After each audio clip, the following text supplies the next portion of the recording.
안녕하세요. 오늘 저희가 함께 파헤쳐볼 자료는 바로 2026년 노인 일자리 사업에 대한 것입니다. 보내주신 여러 영상 클립이랑 메모들을 보니까요. 지금이 바로 신청 기간이더라고요. 네, 맞습니다. 그런데 이게 경쟁률이 폭발적이라고 해서 이거 1년 그냥 기다리지 않으려면 정보가 정말 생명이겠다 싶었습니다.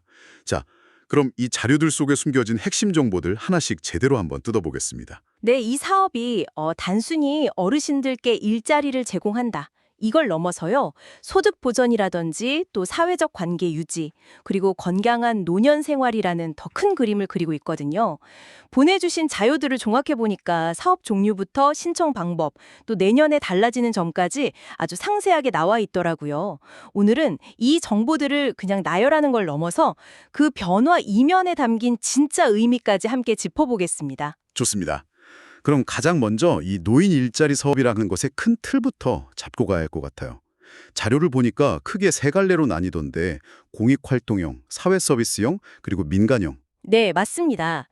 이게 언뜻 보면 비슷해 보이기도 하는데 정부가 굳이 이 셋을 구분하는 결정적인 차이점이 뭘까요? 아, 아주 좋은 질문이십니다.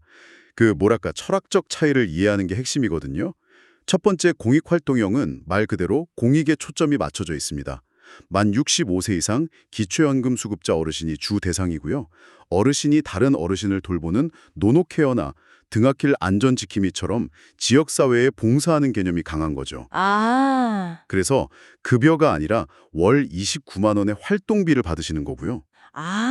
급여가 아니라 활동비라는 그 용어 자체가 이 사업의 성격을 딱 보여주는군요. 일의 대가라기보다는 사회 참여에 대한 어떤 지원금 같은 느낌이네요. 맞습니다. 그럼 사회 서비스형은 어떻게 다른 건가요? 바로 그 지점입니다. 사회 서비스형부터는 개인의 경력 그리고 전문성이 중요해져요. 아, 경력이요? 네. 교육시설 학습 보조나 시니어 컨설턴트처럼 과거의 경험을 살리는 일들이죠. 월 60시간 근무에 한 76만 원 정도의 급여를 받으니까 보수도 더 높고 일의 성격이 훨씬 강해지는 겁니다. 그렇군요. 그리고 마지막 민간형은 정부가 다리만 놔주는 형태라고 보시면 돼요. 실버 카페를 공동 운영하시거나 아니면 정부가 아파트 경비원이나 주유원이 필요한 일반 기업에 어르신을 연결해 주는 거죠. 아, 일종의 무료 직업 소개소 같은 역할이네요. 네. 그래서 급여는 전적으로 그 기업의 규정에 따르고요. 흥미롭네요. 그러니까 공익활동형은 참여와 봉사, 사회서비스형은 경력 활용, 그리고 민간형은 본격적인 취업. 이렇게 무게중심이 옮겨가는 구조군요. 정확합니다. 그런데 여기서 한 가지 의문이 생깁니다. 자료 중에 한 기사를 보니까 매년 최저임금은 오르잖아요. 네, 그렇죠. 근데 이 공익활동형 활동비 29만 원은 2026년에도 동결될 거라고 하더군요. 이건 좀 아쉬운 부분인데요. 네, 그 부분이 현재 가장 큰 이슈 중 하나입니다. 보내주신 기사에서도 물가 상승률을 반영해서 국민연금이나 기초연금은 매년 오르는데 유독 이 노인 일자리 수당만 그대로라는 비판을 제기하고 있죠. 그렇죠. 하지만 자료의 다른 부분들을 종합해보면 정부의 고민도 좀 엿보입니다. 한정된 예산 안에서 참여자 수 확대에 재정을 집중하다 보니까 개개인의 활동비 단가 인상까지는 여력이 미치지 못했다. 이런 분석이 나오거든요. 아, 더 많은 분께 기회를 주는 것과 기존 참여자의 보수를 현실화하는 것, 그 사이에 어려운 선택이었던 셈이죠. 그러니까 양이냐 질이냐 이 딜레마였군요. 참여하고 싶어도 못하는 분들이 워낙 많으니까. 맞습니다. 일단은 문턱부터 넓히자는 판단이었겠네요. 네, 그렇게 볼 수 있습니다. 그런 맥락에서 보니까 2026년의 가장 큰 변화가 바로 그 문턱을 낮추는 것과 관련이 있어 보여요. 참여 대상이 확대된다고요? 맞습니다. 바로 그 지점으로 자연스럽게 연결이 되네요. 가장 큰 변화는 공익활동형 사업에 기존 기초연금 수급자 외에 직역연금 수급자도 참여할 수 있게 된 겁니다. 직역연금이요? 그게 정확히 어떤 거죠? 직역연금이라는 게 이제 공무원, 군인, 사학연금처럼 특정 직업군이 받는 연금을 말하는데요.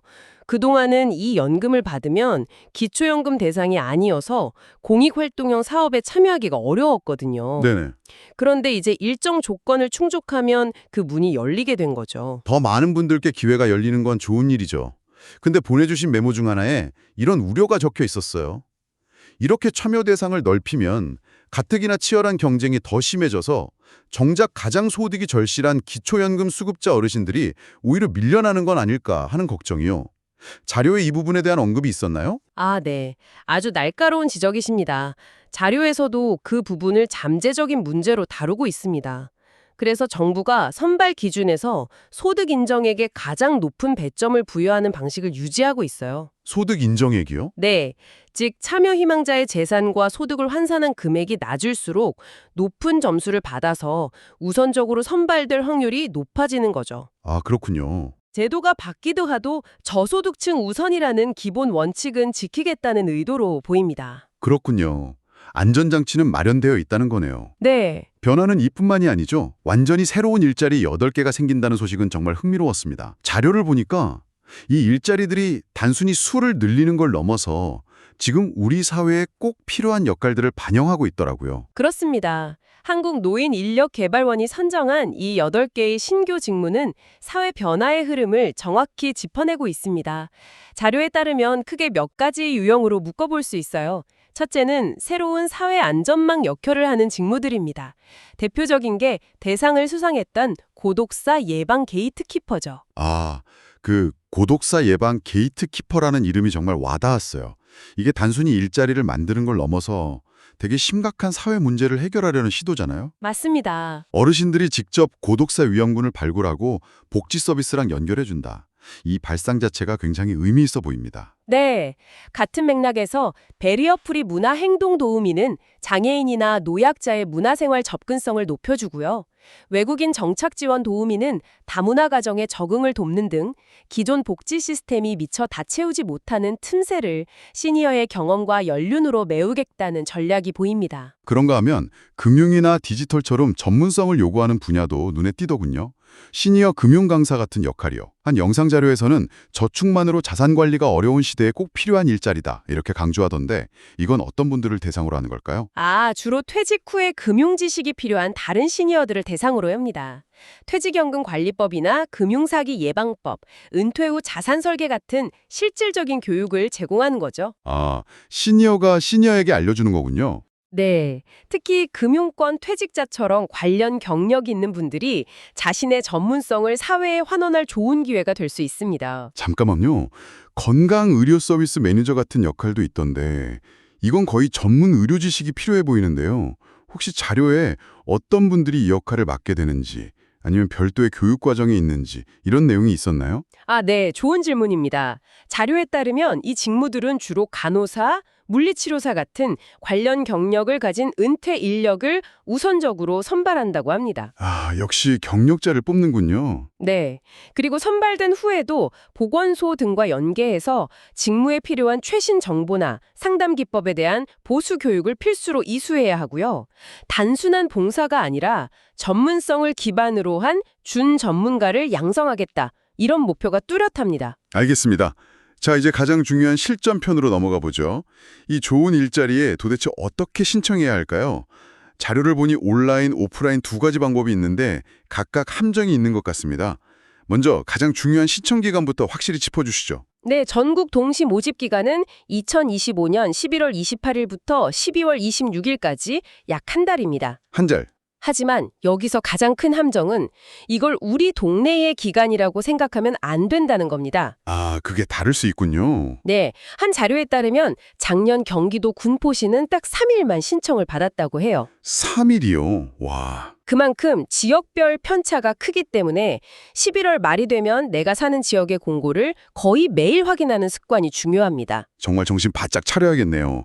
오프라인 신청은 비교적 간단해 보입니다. 신분증 들고 가까운 행정복지센터, 그러니까 주민센터로 가면 되는 거죠? 네, 주민센터나 지역 노인복지관, 시니어 클럽 같은 곳을 직접 방문하시면 됩니다.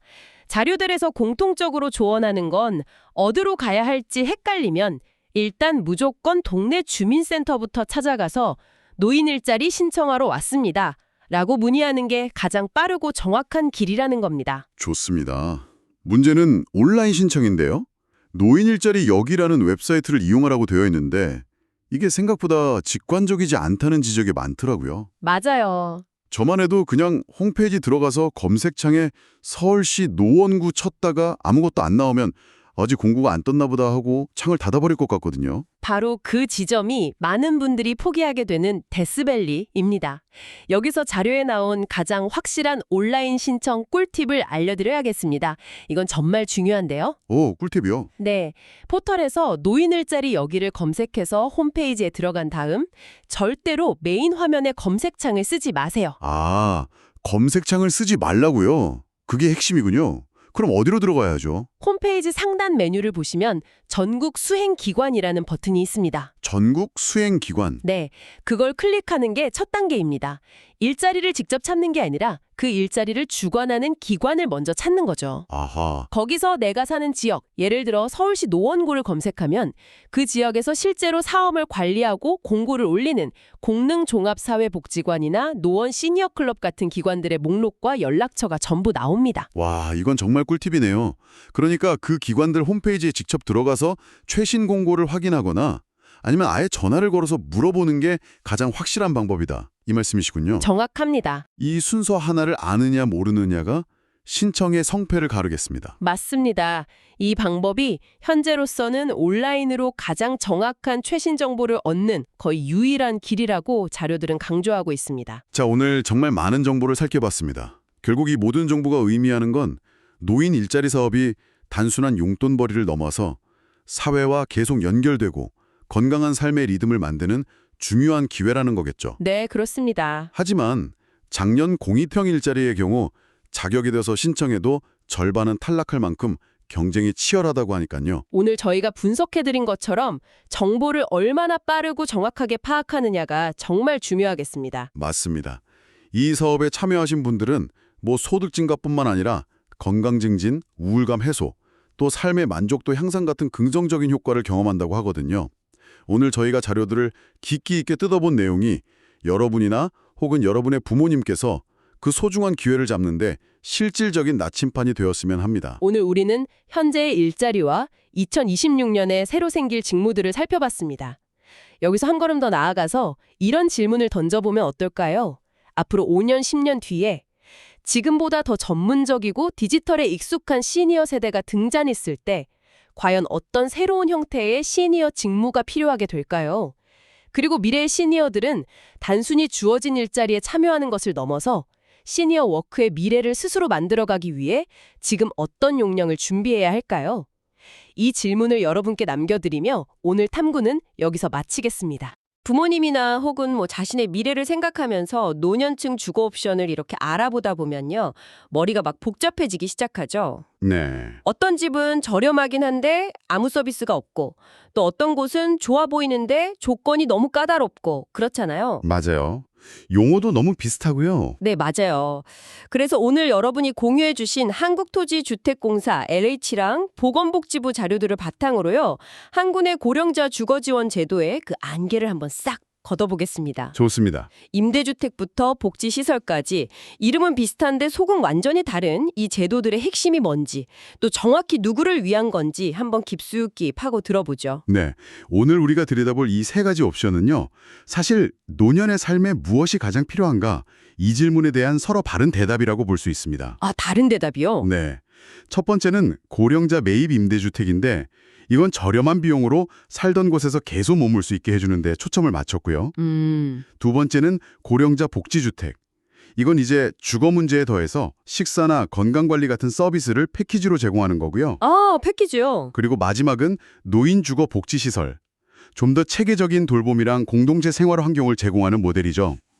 결국 이 셋의 미묘한 차이를 이해하는 게 내게 맞는 집을 찾는 열쇠가 될 겁니다. 좋습니다. 그럼 가장 기본적이면서도 많은 분들께 해당될 수 있는 첫 번째 옵션, 고령자 매입 임대주택부터 시작해볼까요? 네. 개념은 간단하더라고요. LH가 다세대나 오피스텔 같은 기존 주택을 사들여서 저소득 어르신들께 아주 저렴하게 다시 빌려주는 방식. 맞습니다. 핵심은 현 생활권 유지라는 말이던데요. 바로 그겁니다. 이 제도의 정말 똑똑한 점은 없는 걸 새로 짓는 게 아니라 있는 걸 잘 쓰는 방식이라는 거죠. 아, 있는 걸 쓴다. 네, 이게 단순히 공급 속도를 높이는 차원의 문제가 아니에요.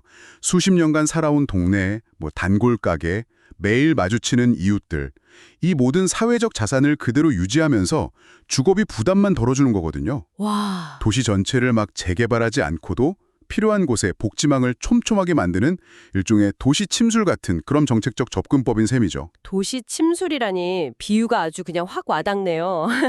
하하. 근데 솔직히 이런 생각도 들어요. 임대료가 시중 시세의 40% 수준이라니 네, 파격적이죠. 너무 파격적이잖아요. 거의 반값도 안 되는 건데 혹시 뭐 싼 게 비지떡이라고 집의 품질이나 관리가 좀 부실하지는 않을까요? 뭔가 숨겨진 단점이 있을 것 같은데요. 아주 현실적이고 좋은 질문입니다. 실제로 많은 분들이 그걸 우려하시죠. 그렇죠. 물론 초호화 신축 아파트 수준을 기대할 수는 없습니다. 하지만 LH가 주택을 매입할 때 건물의 안전성이나 상태를 굉장히 꼼꼼하게 점검하고요. 아, 점검을 하는군요. 네, 도배, 장판 교체나 기본적인 수리는 모두 마친 상태에서 임대를 합니다. 그리고 거주 기간에 제한이 없다는 점도 중요해요. 기관 제한이 없어요? 네, 한번 입주하면 사실상 평생 거주가 보장되니까 언제 쫓겨날지 모른다는 그 불안감 없이 내 집처럼 지낼 수 있다는 게 가장 큰 장점이죠. 그렇군요. 관리가 부실하다기보다는 기본에 충실한 집을 파격적인 가격에 제공하는 모델이다. 이렇게 이해하시면 됩니다. 그렇군요. 불안감을 해소해 주는 게 핵심이네요. 그럼 가상의 인물을 한번 설정해서 이 제도를 한번 적용해 볼까요? 네, 좋죠. 예를 들어서 서울의 한 동네에서 한 40년 넘게 사신 72세의 김영희 어르신이 계세요. 자녀들은 다 분가했고 월 60만 원 정도 연금으로 생활하시는데 월세 부담이 너무 큰 상황인 거죠. 친구분들도 다 그 동네에 있고요. 이 어르신께 이 제도가 딱 맞겠네요. 완벽한 예시입니다. 김영희 어르신 같은 분에게 낯선 곳으로 이사가서 새로운 복지 서비스를 받는 것보다 지금 친구들이랑 어울리고 다니던 병원, 시장 계속 이용하면서 월세 부담만 더는 게 삶의 질을 훨씬 높여줄 수 있거든요. 아, 이분 같은 경우 1순위 자격이 될 가능성이 높습니다. 자료를 보면 1순위가 생계나 의료급여 수급자 또는 저소득 고령자 등이거든요. 네. 만약 소득이 조금 더 있다면 월 평균 소득 50% 이하인 2순위로 신청해 볼 수 있고요. 알겠습니다. 결국 이 제도는 경제적으로는 좀 어렵지만 신체적으로는 건강하고 무엇보다 지금 사는 동네를 떠나고 싶지 않은 분들, 그렇죠. 그런 분들을 위한 가전 현실적인 해결책이군요. 핵심 키워드는 장소와 비용이네요. 정확합니다. 다른 부가 서비스보다는 주거 안정성 그 자체에 모든 초점이 맞춰진 모델이죠. 자, 그럼 김영애 어르신의 주거비 문제는 해결됐다고 칩시다. 근데 자녀들 입장에선 또 다른 걱정이 생겨요. 어떤 걱정이죠? 혼자 계신데 식사는 잘 챙겨 드실까? 외롭지는 않으실까? 갑자기 아프시면 어떡하지? 이런 걱정들이요. 네. 방금 본 매입 임대주택은 이런 문제까지 해결해 주진 못하잖아요. 이런 플러스 알파까지 챙겨주는 다음 단계 모델도 있나요? 물론입니다. 바로 그 지점에서 두 번째 옵션인 고령자 복지주택이 등장합니다. 아, 복지주택. 네. 이건 단순히 집을 빌려주는 걸 넘어서 주거와 복지 서비스를 아예 하나의 패키지로 묶어서 제공하는 개념이에요. 패키지요. 네.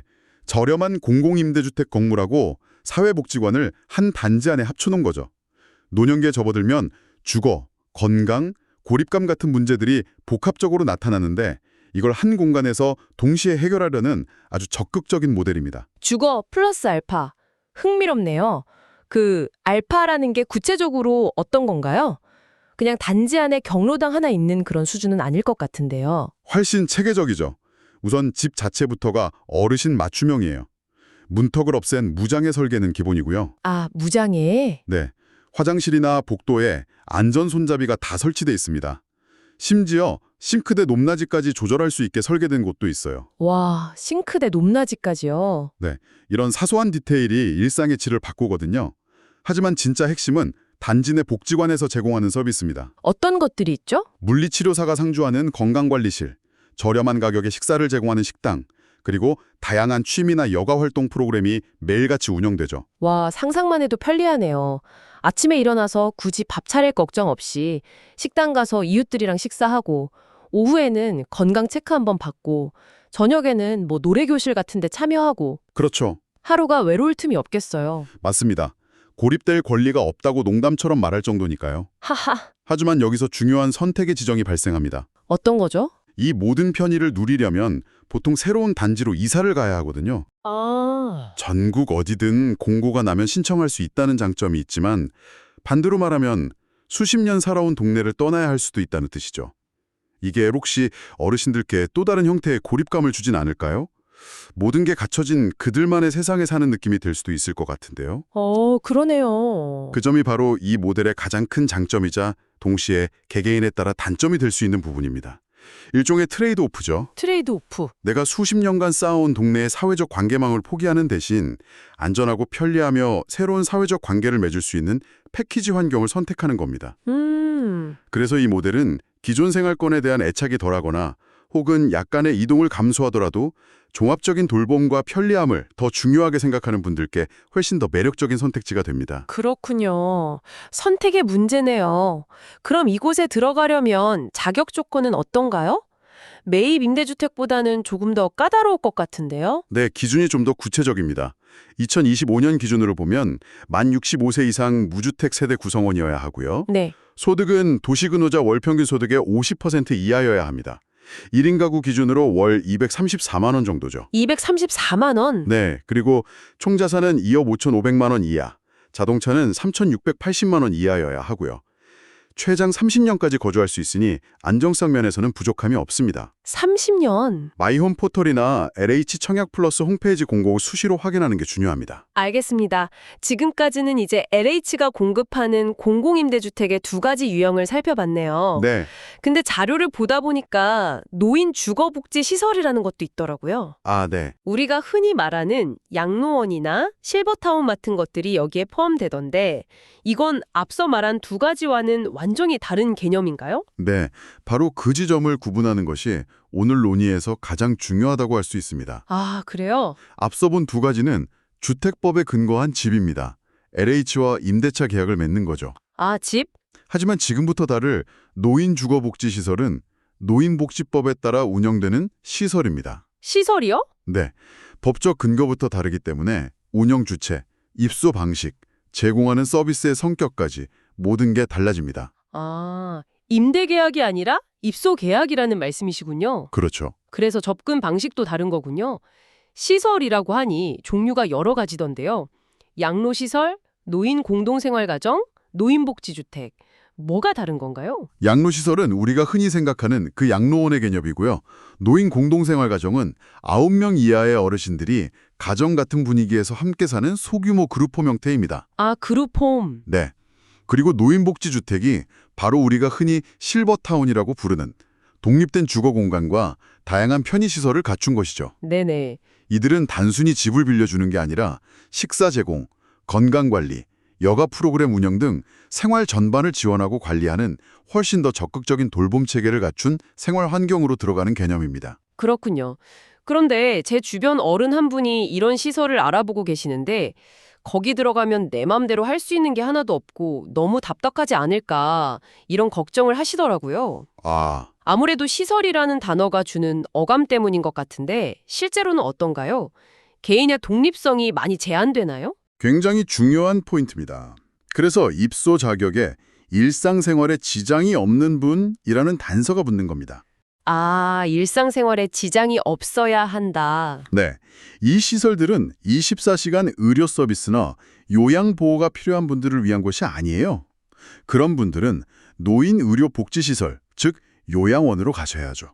아, 그건 또 다르군요. 네, 노인주거복지시설은 기본적으로 독립적인 생활이 가능한 분들이 좀 더 안전하고 편리한 환경에서 다른 사람들과 교류하며 지내는 공동체에 가깝습니다. 공동체. 물론 정해진 식사 시간이나 프로그램 같은 규칙은 있지만 개인의 외출이나 활동을 통제하진 않죠. 오히려 혼자 살 때보다 더 활기차고 다양한 활동을 할 수 있는 기회가 열리는 곳입니다. 비용 구조도 앞선 두 제도와는 완전히 다르던데요. 굉장히 세분화되어 있더라고요. 네, 소득 수준에 따라 크게 세 갈래로 나뉩니다. 세 갈래로요? 첫째는 무료 입소 대상자로 생계나 의료급여를 받는 기초생활보장 수급자 어르신들이 해당됩니다. 이분들은 시, 군구청에 신청해서 절차를 밟게 되고요. 둘째는 실비 입소 대상자로 소득이 도시근로자 월평균 소득액 이하인 분들이 해당되는데 이 경우는 시설과 직접 상담하고 계약을 맺습니다. 아, 시설과 직접? 네. 마지막으로 유료 입소는 60세 이상이면 누구나 비용 전액을 부담하고 들어갈 수 있습니다. 우리가 아는 대부분의 민간 실버타운이 여기에 해당되죠. 자, 그럼 오늘 살펴본 세 가지 옵션을 한번 총정리해 볼 시간입니다. 네. 고령자 매입임대주택, 고령자 복지주택, 그리고 노인 주거복지 시설. 듣다 보니 각각의 색깔이 아주 명확한데요. 그렇죠. 다시 우리의 가상인물 김영희 어르신께 돌아가서 이분이 어떤 선택을 해야 할지 한번 시뮬레이션 해볼까요? 아주 좋은 방법입니다. 김영애 어르신이 스스로에게 몇 가지 질문을 던져보면 답이 나옵니다. 어떤 질문일까요? 첫째, 나에게 지금 가장 시급한 문제가 무엇인가?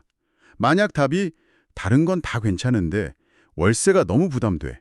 그리고 40년 산 이 동네를 떠나는 건 상상할 수도 없어. 네. 고민할 필요 없이 고령자 매입 임대주택이 정답입니다. 장소와 비용이 핵심이니까요. 그렇죠. 그런데 만약 어르신의 대답이 월세도 문제지만 혼자 밥 챙겨 먹기도 힘들고 사람 만날 일도 없어서 너무 외로워. 이사 가는 건 괜찮아 라면 어떻게 될까요? 그럴 땐 고령자 복지주택이 훨씬 나은 선택이 됩니다.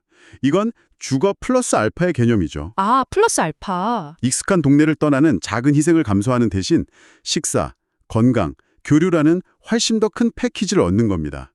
스스로를 챙기는 게 조금씩 버거워지기 시작할 때 아주 좋은 대안이 될 수 있습니다. 마지막으로 만약 어르신이 나는 이제 복잡한 건 싫고 그냥 정해진 프로그램에 따라 안정적으로 여러 사람들과 어울리면서 체계적인 관리 속에서 살고 싶어 라고 생각하신다면요. 그렇다면 노인주거복지시설을 알아보시는 게 맞습니다. 아, 여기서는 생활 환경 그 자체가 선택의 기준이 됩니다.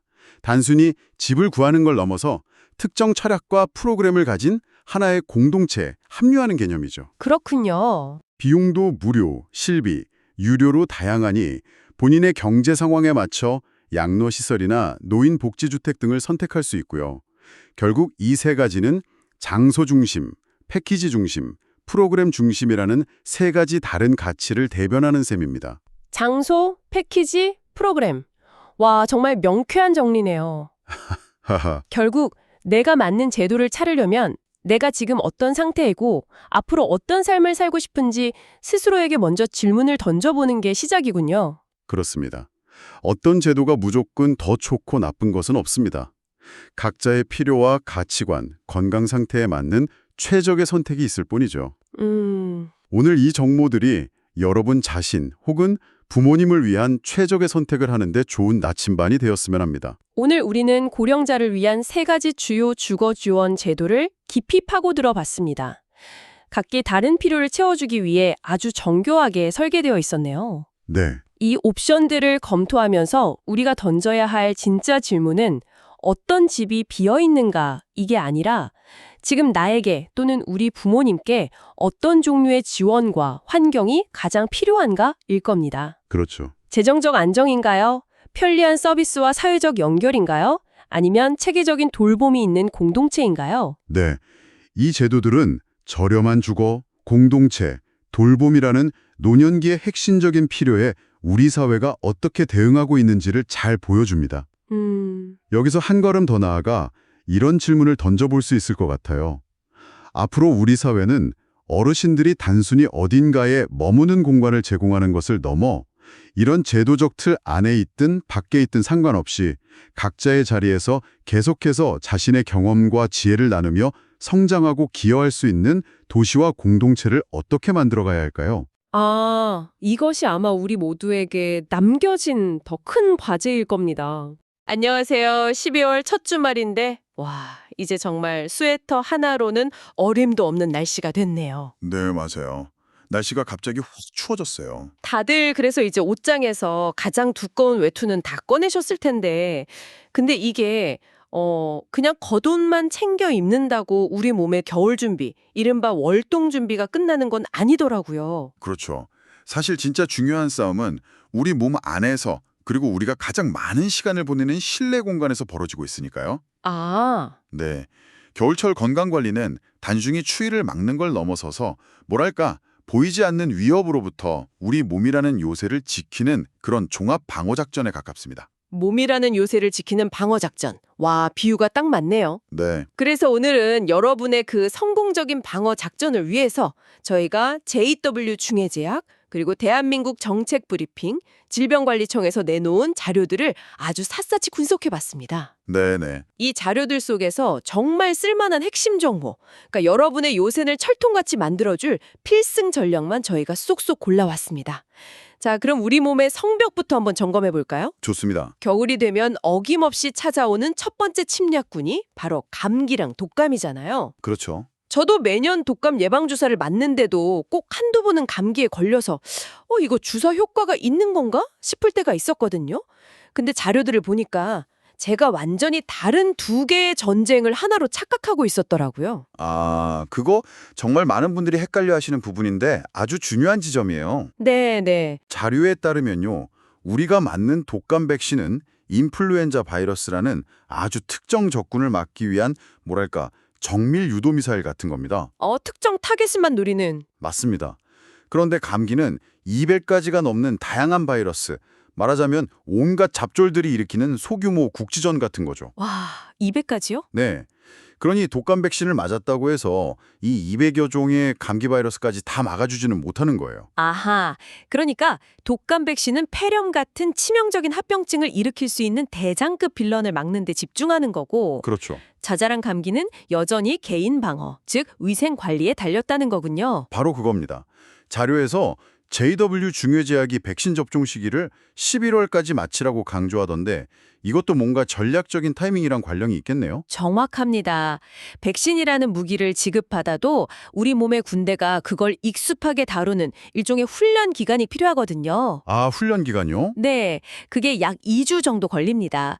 독감 유행이라는 본격적인 전투가 시작되기 전에 미리 훈련을 마치고 방어 태세를 완벽하게 갖추려면 11월이 최적의 타이밍인 셈이죠. 아, 시기를 놓치면 그냥 무기 없이 전쟁터에 나가는 거나 마찬가지군요. 그런 셈이죠.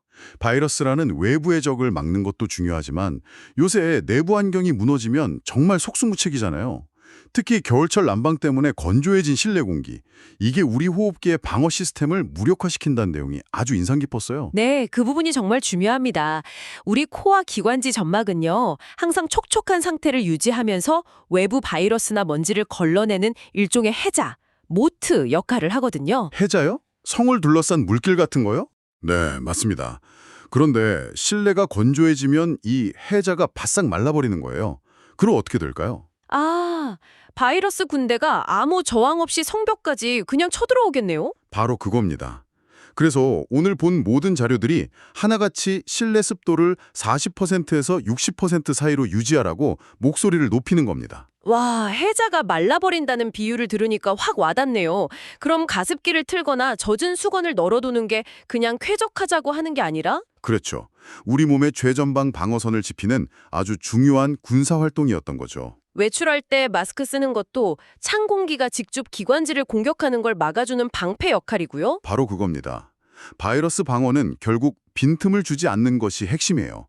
외부에서는 마스크라는 방패로, 내부에서는 적정 습도라는 해자로 이중 방어막을 치는 거죠. 자, 그렇게 성벽을 강화해서 바이러스의 침투를 막았다고 칩시다. 그런데 이번엔 요새 외벽, 그러니까 우리 피부가 공격을 받기 시작합니다. 아, 건조증이죠. 네, 겨울만 되면 피부가 가렵고 터서 고생하는 분들 정말 많잖아요. 그렇죠. 아까 말한 그 건조한 공기라는 적이 이번엔 우리 몸의 가장 큰 기관인 피부의 수분을 아주 맹렬하게 빼앗아가는 겁니다. 그럼 피부 관리 핵심도 결국 수분 사수에 있겠네요? 맞습니다. 자료에서는 두 가지 전술을 제안하더라고요. 첫 번째는 온도 조절. 온도 조절이요? 네, 샤워할 때 뜨거운 물로 하면 피로가 풀리는 것 같지만 사실 이건 피부의 유분과 수분 보호막을 녹여버리는 행동이에요. 미지근한 물로 짧게 샤워하는 게 훨씬 낫습니다. 두 번째 전술은 그럼 타이밍이겠네요.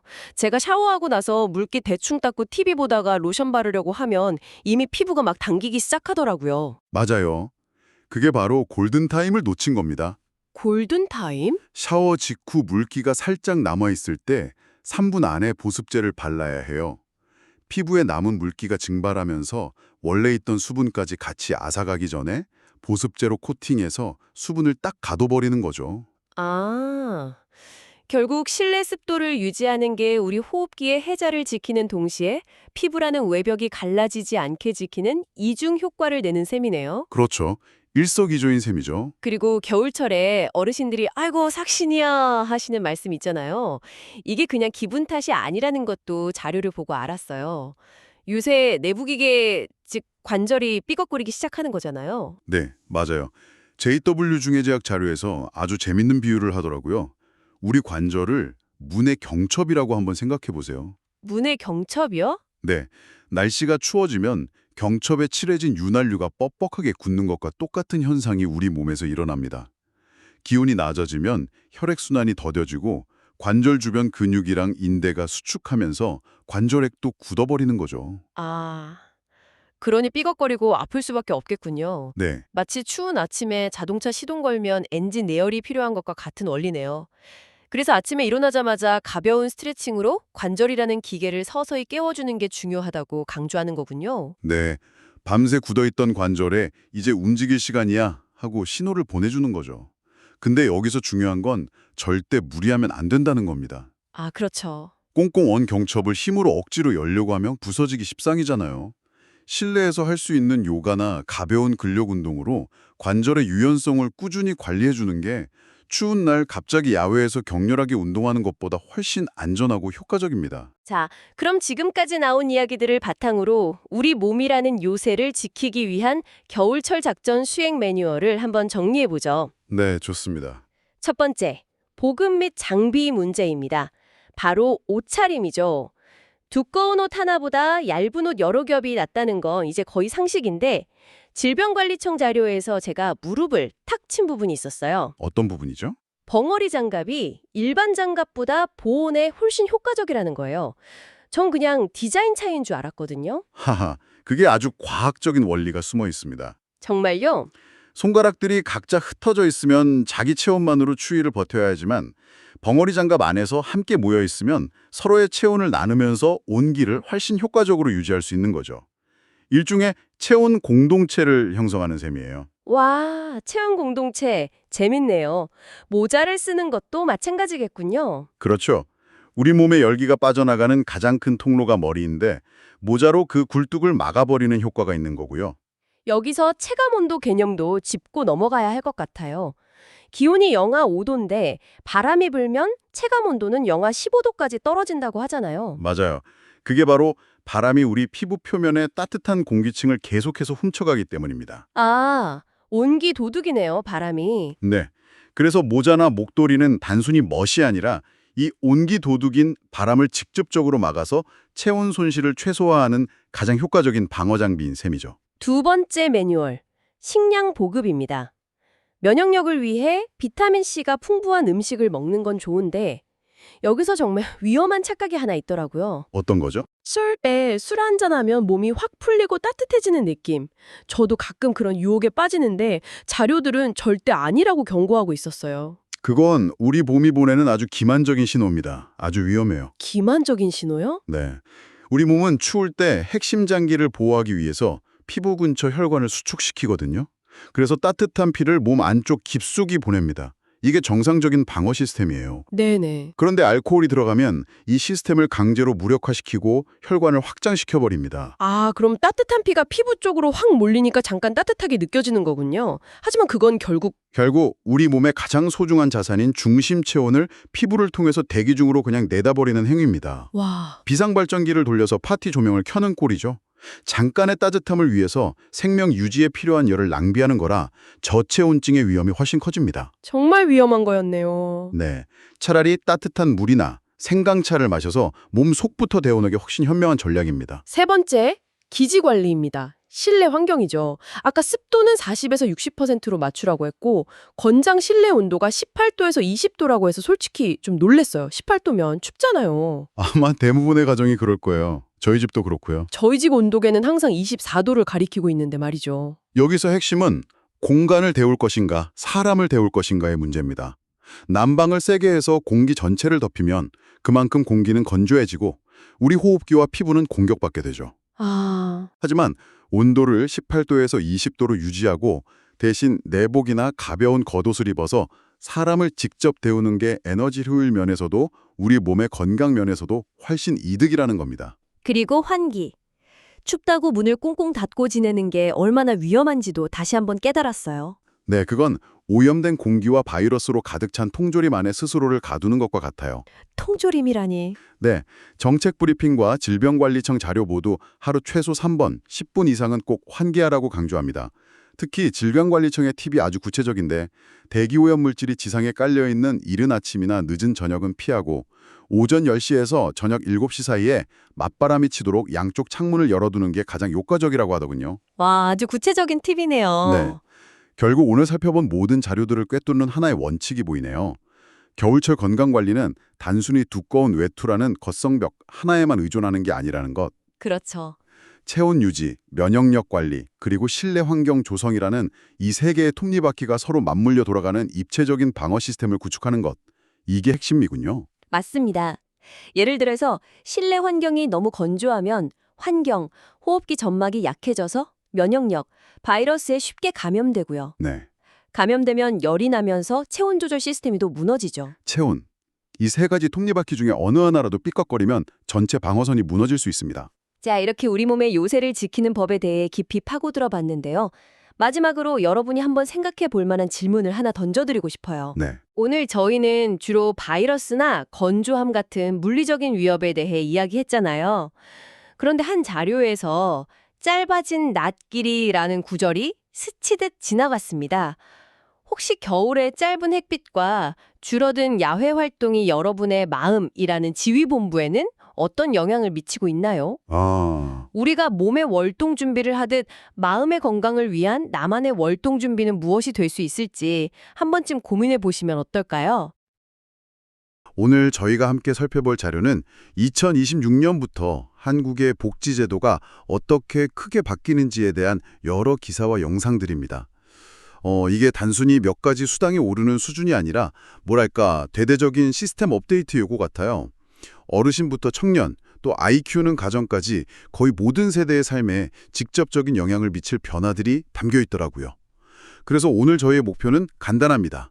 이 수많은 정책들 속에서 당신에게 가장 중요한 정보, 꼭 알아야 할 핵심만 쏙쏙 뽑아드리는 겁니다. 자, 그럼 2026년 복지정책의 큰 그림부터 한번 펼쳐볼까요? 네, 이번 변화의 가장 근간이 되는 건 기준 중위소득의 역대급 인상입니다. 이게 중요한 이유는 이 기준선이 올라가면서 생계급여, 의료급여 같은 수많은 복지 혜택의 문턱이 함께 낮아지기 때문이죠. 그러니까 더 많은 사람들이 혜택을 받을 수 있는 구조가 만들어졌다. 이 말씀이시군요. 맞습니다. 1인 가구 기준 7.2%, 4인 가구 기준 6.51%가 인상됐으니까요. 알겠습니다. 그럼 가장 먼저 눈에 띄는 건 어르신들을 위한 정책들인데요. 자료들을 보니까 정말 다방면으로 촘촘하게 지원이 강화되더라고요. 우선 가장 직접적인 소득 지원인 기초연금 인상은 확정됐고요. 맞습니다. 그리고 그보다 더 큰 구조적 변화가 있습니다. 바로 부양의무자 제도 폐지입니다. 부양의무자 제도요? 네, 이전에는 소득이 적어도 자녀가 있다는 그 이유만으로 기초생활보장 수급에서 탈락하는 경우가 정말 많았거든요. 이제는 본인 가구의 소득과 재산만 보기 때문에 월소득 358만 원 이하의 어르신이라면 안정적인 생계비를 지원받을 길이 열린 겁니다. 잠깐만요. 그럼 자녀 때문에 혜택을 못 받던 그런 사각지대가 사라지는 거군요. 바로 그겁니다. 이것만으로도 새로 혜택을 받게 될 분들이 약 4만 명 늘어날 것으로 보여요. 와, 4만 명. 정말 중요한 변화네요. 소득 외에 일상생활 지원도 그게 늘어나는 것 같던데요. 노인 일자리를 11만 매개 이상 확대하고 2026년부터는 경로당에서 무상급식이 본격적으로 시행된다고요. 네, 생활비 부담을 줄여주는 정책들도 주목할 만합니다. 겨울철 난방비 걱정을 덜어줄 에너지 바우처 지원이 1인 기준 29만 원으로 확정됐고요. 특히 지원 대상에서 누락된 분들을 정부가 직접 찾아가는 안내 서비스까지 강화됩니다.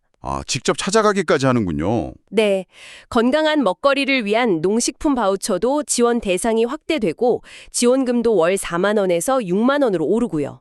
여기서 정말 흥미로운 점이 있었어요. 제가 본 한 유튜브 영상에서 강조하던 건데 이 모든 혜택이 자동으로 주어지는 게 아니라는 거예요. 어떤 건 자동 적용되지만 어떤 건 반드시 미리 신청해야 내년에 혜택을 받는다 이렇게 강조하더라고요. 아, 바로 그겁니다. 아주 정확히 보셨어요. 기초연금 인상처럼 자동으로 되는 것도 있지만 에너지 바우처나 특장 지원금은 본인이 직접 신청해야 합니다. 와, 그럼 신청을 안 하면 못 받는 거네요. 그렇죠.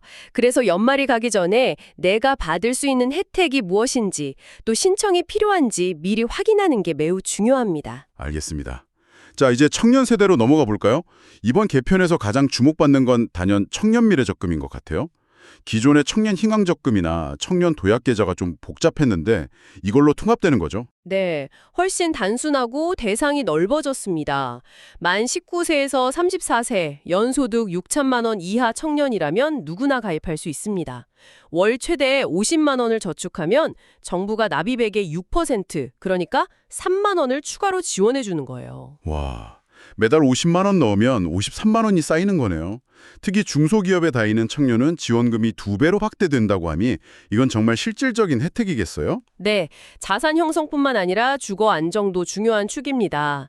청년 월세 지원이 한시사업에서 상시제도로 전환됩니다. 아, 상시제도로요? 네, 이전에는 예산이 소진되거나 신청 시기를 놓치면 못 받았지만 이제는 소득 기준만 맞으면 무주택 청년 누구나 월 최대 20만 원씩 2년간 지원받을 수 있게 됩니다. 그러니까 운이 아니라 자격으로 지원받는 구조로 바뀐다는 거군요. 그렇죠. 그게 의미가 큽니다. 일상 속 부담을 줄여주는 정책도 있더라고요. 바로 청년 교통 패스인데요. 월 5만 5천 원만 내면 버스와 지하철을 20만 원어치까지 이용할 수 있다니 출퇴근하는 청년들에게는 정말 반가운 소식일 것 같아요. 네, GTX나 광역버스까지 포함된 확장형 패스도 나온다고 하니까요. 와, 단순히 돈을 지원하는 걸 넘어서 청년의 전생애 주기를 지원하려는 의도가 보여요.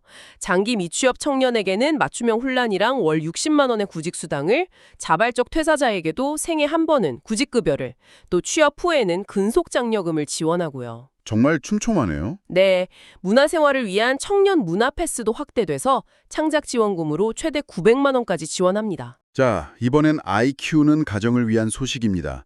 2026년부터 아동수당 지급 연령이 만 7세 이하에서 만 8세 이하로 확대되네요. 초등학교 1학년 아이를 둔 가정도 혜택을 받게 되는군요. 네, 그런데 여기서 흥미로운 디테일이 있습니다. 어떤 거죠? 단순히 나이만 늘린 게 아니라 지역에 따라 지급액이 달라집니다. 수도권은 월 10만 원 그대로지만 비수도권은 10만 5천 원, 특별지역 지역은 12만 원까지 차등 지급됩니다. 와, 그건 몰랐던 사실이네요. 지역 균형 발전을 고려한 설계라고 볼 수 있겠군요. 네, 그런 의도가 담겨 있죠. 근로자들을 위한 정책 중에서는 워라밸 실험이 눈에 띄던데요. 주 4.5일제나 오전 10시 출근제를 도입하는 중소기업에 정부가 장려금을 지원한다고요? 네, 근로자 1인당 월 30에서 50만 원을 지원합니다. 금요일 오후에 일찍 퇴근하거나 출근 지역을 피할 수 있는 유연한 근무 환경을 장려하는 거죠. 정말 꿈 같은 얘기네요. 물론 생산직처럼 모든 산업에 바로 적용하긴 어렵다는 한계는 있지만 오래 일하기보다 오래 함께 일할 수 있는 환경을 만들려는 첫 시도라는 점에서 의미가 있습니다. 그렇군요. 이외에도 여러 분야의 변화가 보이던데요. 인구 감소 지역 6곳을 선정해서 주민들에게 월 15만 원씩 지급하는 농어촌 기본소득 시범 사업도 있고요. 맞아요. 그리고 예술인을 위한 50억 원 규모의 예술인 복지금고 신설, 장병들을 위한 급식 단가 1,000원 인상과 장기 복무자용 내일 준비 적금 신설 등 각계각층을 세심하게 고려한 정책들이 포함되어 있습니다. 자, 이렇게 2026년부터 달라지는 복지 정책의 핵심들을 짚어봤습니다. 어르신들의 생활 안정부터 청년들의 미래 준비, 그리고 일과 삶의 균형까지 단순히 지원금을 늘리는 것을 넘어 사람의 삶을 어떻게 바꿀 수 있을까에 대한 고민이 담겨 있다는 인상을 받았어요. 네, 분명 긍정적인 방향입니다.